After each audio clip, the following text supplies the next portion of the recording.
Okay, we seem to have a small problem. Mr. Prashant did mention that you can't copy paste from my laptop onto the thumb drive and back to their laptop. Apparently it didn't work. So I think you have to redo that again.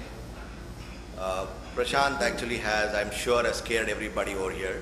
I'm sure everybody is going to start deleting songs on their mobile phones, or be very careful when you access the home PC and laptops from today. So my session is going to be probably add to that by scaring you of what happens in the corporate world. Now, he was talking with from an individual perspective. I'll talk from a corporate perspective. So let me see if we can get this started, and then we could take it from there.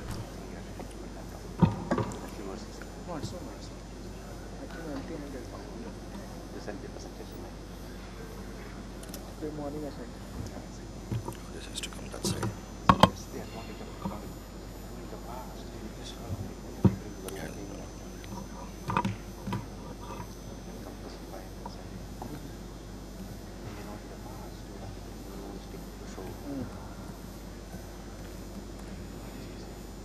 It's come. You don't need the video. Take time. You want me to play it? You want me to play it? You want me to play the video? Okay. Yeah, listen here. Give me a second.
Yeah, I'm sure that's a little scary for sure.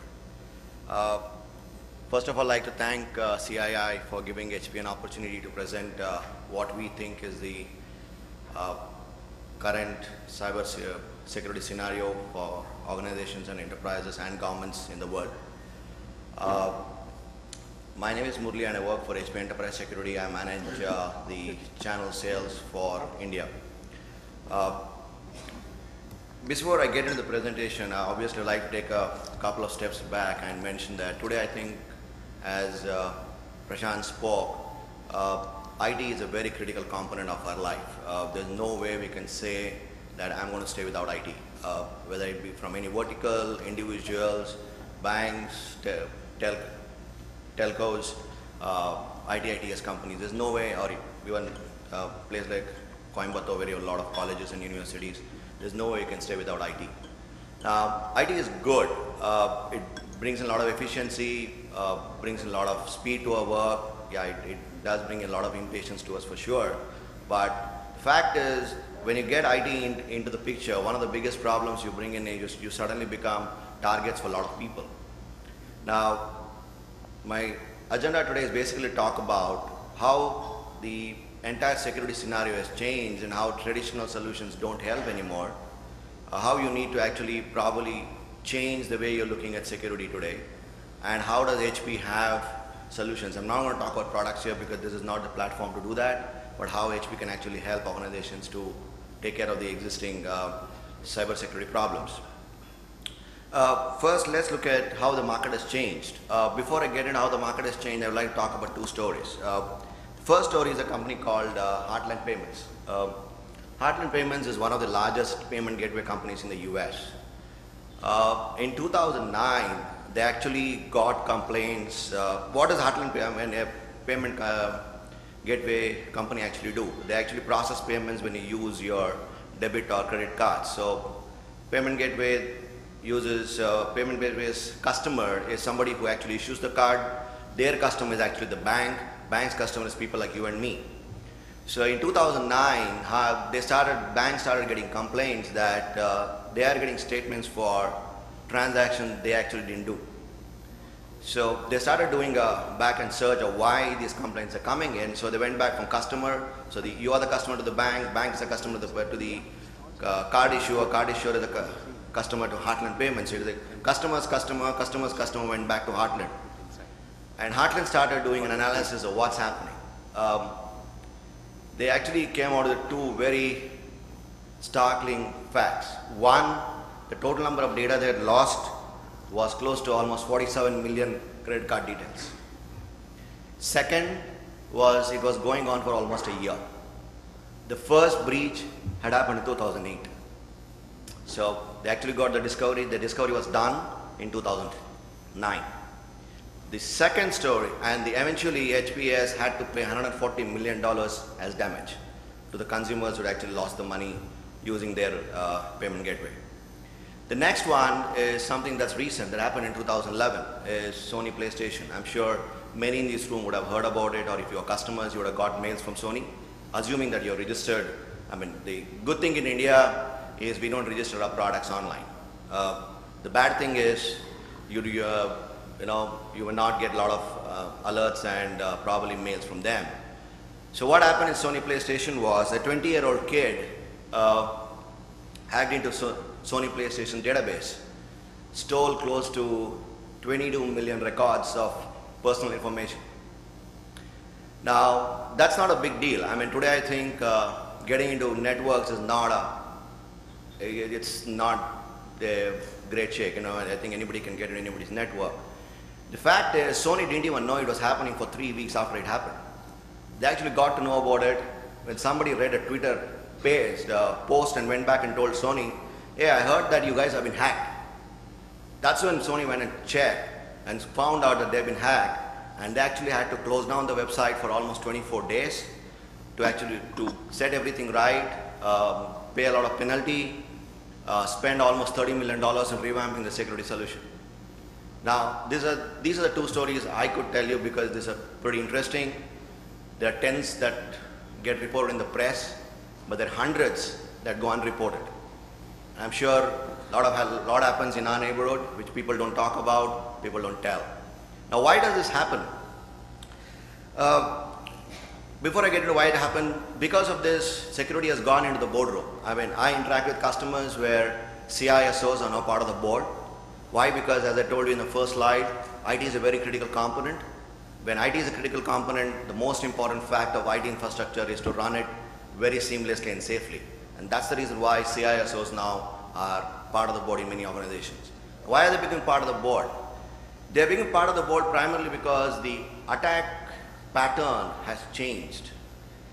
I mean, there's no network that's safe. I'm sure all of us have read Supreme Court of India being hacked, Congress party website being hacked, White House being hacked, Pentagon being hacked. The day the US government passed the law about bringing down the torrent website, same evening Pentagon was closed down. It's not a big deal to go hack somebody. The problem is, today the hackers are no longer people with what we see in movies, right? I mean, beard, long ponytail. I'm so sorry, I'm not, if there's anybody with that out there, forgive me. But the fact is, we always used to people who have got beards and unkept hair who want to hack into a network to prove he's a genius. Sorry, those days are gone. The guys are doing it today, know where to get into. They do a lot of research. They get in, wait. You heard about Heartland Payment and Sony. They wait for things to happen. They camouflage and they know the longer they go undetected, the more the benefit for them. They sit and discover what is that they actually need to take. It's not just hacking into a network. Getting into a firewall, getting into a network is no big deal today. They actually sit and discover what they need to take and then take what they want and send it out, right? So these guys are today well funded because they know there's a lot of money in it. These guys are driven by economic reasons from another country, or they're also driven because of political reasons, the way US did it for Iran when they inserted the Stuxnet virus into the nuclear setup of the Iranian nuclear plant. So the guys who are doing it, the people who are doing it today are no longer people who just want to prove themselves they're genius. The second problem most of the organizations face today is the changing face of the IT infrastructure itself. Now, everywhere, if you go back at probably 7 years or 10 years ago, the infrastructure was always built to address inward customers, basically your HR, your finance, your operations, your manufacturing, or your production people. But today, it's the other way around.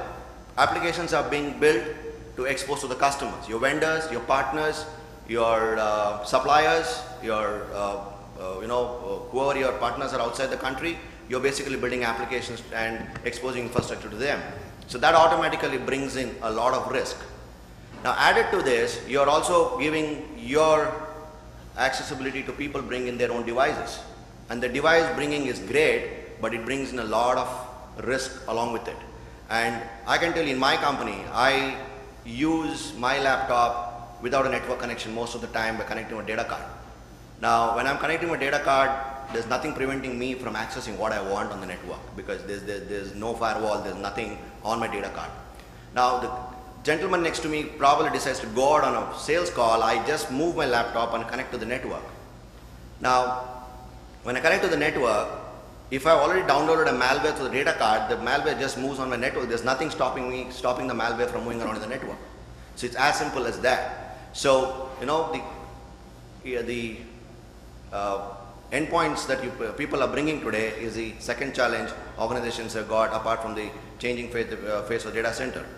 The third problem is the regulations. Now, depending on what vertical you work in, what industry you target as a customer, you may have to follow any of these laws. You may have to adhere to these compliances. The auditors will come and will go hammer and tongs if you don't adhere to them. And you need tools to ensure that these things happen. So what is needed is ensure that people follow process, follow the compliance laws that's there put in the company so that you don't fail these audits and lose your customers. There are a lot of people, a lot of organizations who have lost customers because they don't comply to a particular audit requirement. So what is needed? You basically need a new approach. What is needed is basically to turn the entire thing 180 degrees. When somebody wants to do a research, you need to have technology to find out what kind of research they're actually doing. Get a proactive alert about what is somebody trying to do if he's not authorized to do something. If somebody is trying to access a data center, is not authorized, is not just waiting for things to happen. You're supposed to get to know about it much in advance. Next is even if it gets in, what is that they want to actually take away from us? What is they trying to get into?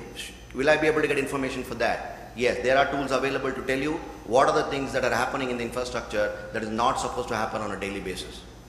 Next is try to stop them from seeing what they actually should be seeing. Even if they see, you should be told that they're seeing it, which they're not authorized to be doing. Classic case could be salespeople trying to access finance data, salespeople trying to access upcoming marketing campaigns. They're not supposed to know it. So you get alerts much before it happens. The next one is stop people from taking away things. You will always have people coming into the network to do what they want, but the key is, will you be able to stop them from taking away things? How quickly can you get and mitigate the risk so that you don't lose a lot when actually people start taking important information from you? The last but not the least is how quickly, even if they start sending it out, how quickly can you stop it? Now, this is what Heartland Payments couldn't do. Even though probably they got to know, if they got to know early, they could have probably stopped it. Even if they stopped it after a year. 1 year of loss actually happened. The same thing happened with Sony. The same thing probably happened with RSA when they lost their algorithm of how their token code works. They took almost like 3.5 weeks to find out what's happening. So they didn't even know the information was being leaked out. So the key is to be proactive, to understand what's happening, and it will happen. There's no way anybody can say it will not happen. It can happen to anybody. But the thing is, how quickly can you actually stop it from happening? Stop the damage being more than what it actually has done. So our suggestion to customers is you need to basically look at hardening your attack surface. Make it more difficult. As I said, there's no way any network is safe. But all you can do is make it that much more difficult for them. Security is all about posturing, right? It's basically telling the other person, I am ready when you come in. So basically make it very, very difficult for them to get into your networks. Improve your risk management and response. Even if they get in, how quickly or what tools have you deployed to find out something is actually wrong? This is not the way it's supposed to work. How quickly can I get to know this is not, for example, if an application is going down, what do you normally do? You basically go check your switch, your router, you look at the user himself, then you go to the server, check the application, check the database. You're doing guesswork. You're not knowing why the application is going down. Now, at the same time, if you get to know that your firewall traffic has gone up by 30%, now here is the link. Why? The application's performance is not good, it's actually degrading, but the firewall traffic has gone up by 30%. Is there a link between these two? Yes. Why? Probably there's a DDoS attack coming in. People from the outside are actually talking to my application, right? So basically, you should have tools to tell you how quickly you can find out what's wrong in your infrastructure. Next, proactively protect. So when you're able to understand what's wrong in infrastructure, something is different, it's not the way it's supposed to be working, you can automatically take proactive steps to stop things from becoming as bad as it can if you don't take any action. So what are the HP solutions that take care? Our solutions are basically meant to address three things you want to run any security scenario: people, process, and technology. Most of the people, I'm sure most of the customers of ours always buy technology. It's the easiest thing to do. Pay money, do a RFP, get the L1 vendor, deploy it. But you need people to run it. And if you have people to run it, you need to have processes around it. Now, HP solutions basically help you to take care of all three. We ensure the people, process, technology is very well knit. We ensure the technologies are responding, the technologies are doing the job. People are actually following a set process and policy that's actually set because the technology is deployed. So we ensure that all of it is measured so you're able to mitigate the risk and take very quick necessary action. So how do we give this? We basically have solution that's into universal log management, pick up information from what you have. We have solution that helps you in taking care of compliance and risk management, whether the people are following rules and regulations in the company, are they not from IT perspective. We also take care of insider threat. If you look at Heartland Payments or Sony, or if you look at TJS Max, all of them happened because somebody from the inside helped them. It's not because somebody from the outside only came in. Most of these large breaches have somebody from the inside helping them. So we also look at what are the insider threat that's happening in the organization. We also look at application and transaction monitoring. Now, why is application critical? If you go back and look at your infrastructure, nobody in your company owns application security. Everybody looks at network security, everybody looks at perimeter security. You have a firewall, you have an IPS, you have an antivirus, you have an anti-spam. But who's looking at application? Nobody. And application is where the money is, because once somebody gets into application, they can get in database. And once they get in database, that's where the money is. So critical is HP offers a solution that takes care of application security. So what we are saying is we help you to become more proactive, to look at all the threats that's there as of today. So how do we, and one of the things we actually have, which is a well-kept secret of HP, is we have a very strong research team. Not many people know that HP is a very strong security player. We have almost 1,650 people. We have more than 2,000 customers who actually support us, give us information on what's happening, and we're able to give the, use that information we get to actually help customers on to have proactive security. Because of this research, we have won three years in a row. We have been awarded as the best research company in the planet by Frost & Sullivan, which again, I'm sure not many people across the world know, because we're always known for our cables and the boxes we sell for probably for the last 50, 60 years. But the fact is we are very, very strong in this space as well. So in summary, I would like to end my presentation by saying nobody is safe. Your existing infrastructure and security solution is not going to save you. I'm not scaring you by that. I'm not saying what you're doing is wrong. It's just that you need to put something more than what you have, because when it happens, you don't know what to do. When I say you, I'm at 100, last 3 years, I'm at tens of customers, tens of hundreds of customers. Believe me, when I ask them very blunt questions, like who owns application security? Do you know why an application is going down? What are you going to do if the firewall throughput is more than 40%? They don't have answers. So the fact is, because they don't understand what's happening. Solutions have been brought in, solutions have been put, infrastructure has evolved, but technologies have just been deployed because available. What you don't have is to find out what's happening. So what HP does is basically offer you this to ensure that you take care of your infrastructure in a much better way, proactive way, and key is stop the damage from more than what it actually do. Thank you very much for coming in, and I thank CIO for the platform. Thank you.